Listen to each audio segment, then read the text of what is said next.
sign, Cancer, Pisces, and Scorpio. Kumusta po kayo guys? Okay, so water sign, maraming salamat po sa walang sawang pagsubaybay sa ating pong mga reading.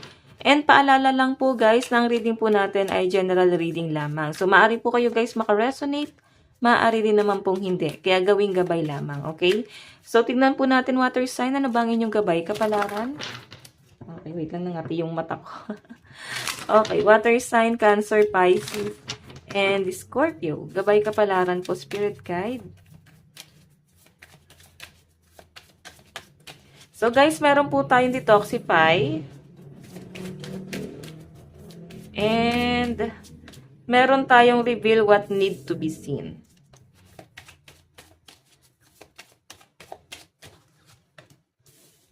Meron po tayong know your worth. Actually, naiinip yung energy ng mga water sign. Maring meron kang inaantay dito. Okay? Parang feeling mo ang bagal.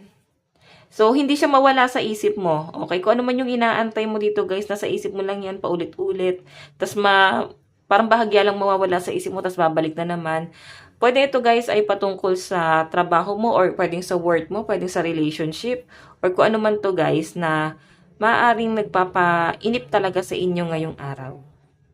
Okay, so titignan pa natin. Ang ingay po ng mga dumadaan sa akin. Pasensya na po. So, ayun guys, may pinapakita rin sa akin dito. Para bang ngayong araw, para bang nawawalan ka ng gana. Okay, kasi ang bagal nga nang nangyayari. Okay. Tignan pa natin. Ayusin lang natin to guys.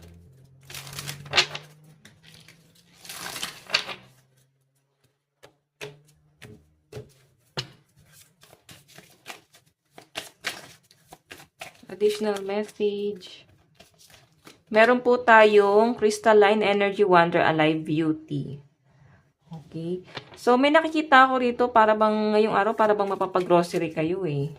O para bang nahihilig kayo sa mga okay. Okay, pwedeng basketball, gaming, basta ikaw nagkakaroon ka ng mga bagong libangan dito. Sa mga babae naman guys, mas mag-e-enjoy ka ngayon kasi para bang ang daming nakapasok sa isip mo na parang ito gusto ko itong bilhin pag dumating na yung sahod ko. Or parang nililista mo na yan, yung mga bagay na bibilin mo. Okay? Kung ito naman guys, malaki yan, pwedeng property itong naiisip mo. Okay? May nakikita rin akong travel na inaantay or iniisip ang mga water sign, biyahe. Meron po tayong message. Ayan, meron nga kayong inaantay na email dito guys. Pwedeng delay. Delay tong email mo. Or meron kang inaantay na mensahe ng isang tao, message sa isang tao. Okay.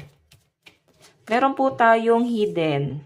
So guys, sa pinapakita sa akin dito, napakatahimik ng energy mo. Sabi ko nga sa inyo guys, parang nawawalan ka ng gana kasi meron kang iniisip. Ngayon, dahil nga marami kang iniisip, pwedeng ayaw mo masyadong magpa-istorbo, no?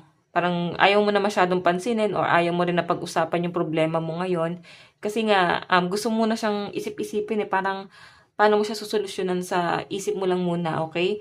Kung bagawan sa masolusyonan mo yung problema na yan, parang saka mo na lang guys, i-open sa ibang tao na para bang, or meron ka ng plano kung paano mo siya susolusyonan. Okay, ganun yung pinapakita sa akin dito. So, I think ayaw mo masyadong ma-stress. Okay, so guys, ang lucky number mo is 4, 27, and 13. Tignan pa natin guys. Okay, love life, meron po tayong Page of Cups. So, parang ano pa guys, etong relationship na to, hindi pa guys ganun ka-solid kasi Page of Cups pa lang siya, no? Pwedeng napifeel nyo, kung solid man siya guys, pwedeng napifeel nyo na yung person mo, pwedeng parang hindi nyo guys gano'n ma-absorb, no? Parang sabihin na nating, hindi nyo pa guys masyado na-absorb yung isa't isa, okay? Parang kahit na matagal na tong relasyon na to, parang masyado pa siya guys immatured. Or para bang hindi nyo guys magamay yung isa't isa, yung pag-uugali ng isa't isa, ugali ng person mo, ikaw hindi ka rin niya guys magamay. So, ganun po yung pinapakita sa akin dito. Okay, so tignan po natin. Meron po tayong 6 of Pentacles. Okay. Meron po tayong The Tower. So guys, may pinapakita sa akin dito. Pwedeng ito ay ex mo na. Baka ito ay may anak kayo. may anak kayo na tong person na to, pero parang ex mo na siya eh. Yung iba naman sa inyo guys, maaring yung kadil mo is single mom, or pwede may anak kayo. Pero, basta someone na may anak, no? Kasi guys, the tower may ending, no? Sudden change. Maring may nababago, or pwedeng nandun sa point na si person mo kasi nag-o-offer, Six of Pentacles. Ibig sabihin, willing siyang magbigay ng tulong sa inyo. Okay? Or pwedeng marami rin siya guys, obligasyon. Or pwedeng ikaw to guys, kahit marami kang responsibility. Kung ikaw tong may anak, kung ikaw tong single mom or single dad, ang possible na nakakapagbigay ka pa rin ng tulong dun sa person mo. So, pinapakita sa akin dito. Okay? So, pinapakita rin guys, kasi siguro mas bata sa inyo yung person mo or masyadong isip bata. Yun ang pinapakita dito. Pero kung makita mo naman, Six of Pentacles, hindi madamot yung person mo. Willing to help siya. Meron lang ako nakakita dito guys, the tower, may sudden change. Pwedeng may nagbago, no? May nagbago sa pakikitungo. Pwedeng kayo naman guys ay naghiwalay, no? Literal na naghiwalay. Kasi the tower yun talaga yung meaning nun. Para bang may naghiwalay na, or pwedeng kung nagsasama pa guys, may nagbabago. Okay? Hindi na siya guys ganun ka-solid. Parang dati solid naman kayo, pero ngayon guys, nababago na yon. Tignan pa po natin. Water sign.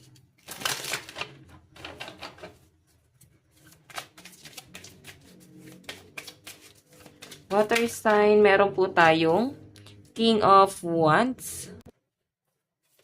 Kaperahan po ni water sign. Meron po tayong the Emperor. May kasunduan, kasulatan, pwedeng may utang, may pagkakautang kayo guys na parang kailangan nyo na guys bayaran.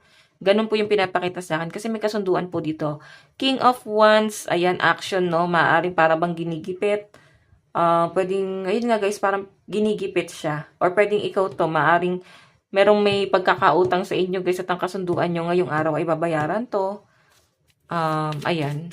Tingnan pa natin. Meron po tayong Two of Pentacles. May nakikita ko dito guys, medyo nagigipit kayo sa pera guys, no? Kailangan mong i-budget yung perang hawak mo ngayon. Kasi Two of Pentacles, ano to guys kailangan mag-control, no? Sa pera. So, meron po tayong Ten of Swords. Ayan, iwasan daw muna guys yung mga bisyo. Bilhin mo muna yung mga pangangailangan. Yun yung pinapakita sa akin. Ten of Swords.